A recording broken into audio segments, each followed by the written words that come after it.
আমার ভাইরা রে,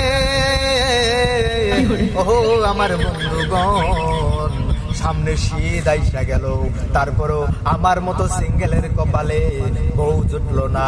বাবা মারে এত কইরা কই, মিজানুর রহমান আজহারীর ওয়াজ বারবার শোনাই বিয়ে বিষয়ে, যে 18 বছরের পর পরে ছেলে মেয়ে প্রাপ্ত বয়স্ক হলে বিয়ে দিয়ে দাও।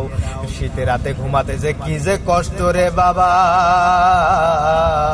এত কষ্ট সইতে পারি না, এত কষ্ট আমার।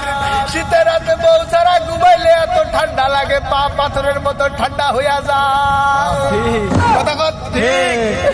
ঠান্ডা হইয়ার পরে নিজের পায়ে নিজে আচমকা যখন লাগে, স্যাত কইরা উঠে, তখনই মনে হয় যে আমারও একটা বউয়ের প্রয়োজন আছে। বাবার এত কইরা কই, তোমরা কি আমার দিকে তোমাদের নজর পড়ে না? আমি কি তোমাদের চোখে পড়ি না? আমার কি বয়স হয়েছে এটা তোমরা দেখো না? নিজের বেলায় 16 আনা, ছেলের বেলায় কেন না? তোমরাও তো বিয়ে করেছো অনেক আগে। মা বারবার গল্প করে বলে, ও বাবা, তোমার বাবা যখন আমাকে বিয়ে করেছিল তার বয়স ছিল 15, আমার ছিল 13, তাহলে আমার বেলায় কেন না? আমার যে 24, তোমাদের কি চোখে পড়ে না? বিশাল বৈষম্য।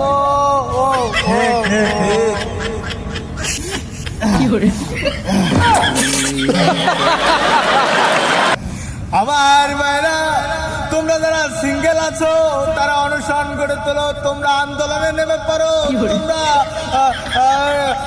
কি বলবো, তোমরা গণ অভ্যুত্থান তৈরি করো বিয়ে করার জন্য। তোমাদের বাবা মা বুঝে না যারা, তারা আমার কাছে চলে আসো, আমরা একটা সিঙ্গেল কমিটি খুলি। সেই সিঙ্গেল কমিটি থেকে নিজের বাবা মাকে বোঝানোর জন্য আমরা সবাই নিজের বাড়িতে গিয়ে খাওয়া দাওয়া বন্ধ করে বাবা মাকে বোঝানোর জন্য স্লোগান দেব, বিয়ে চাই, বিয়ে চাই, বিয়ে চাই, বিয়ে চাই, এই শীতে বউ চাই, এই শীতে বউ চাই, বউ চাই, বউ চাই। আমরা 3 জন হইলাম বউ পাগলা।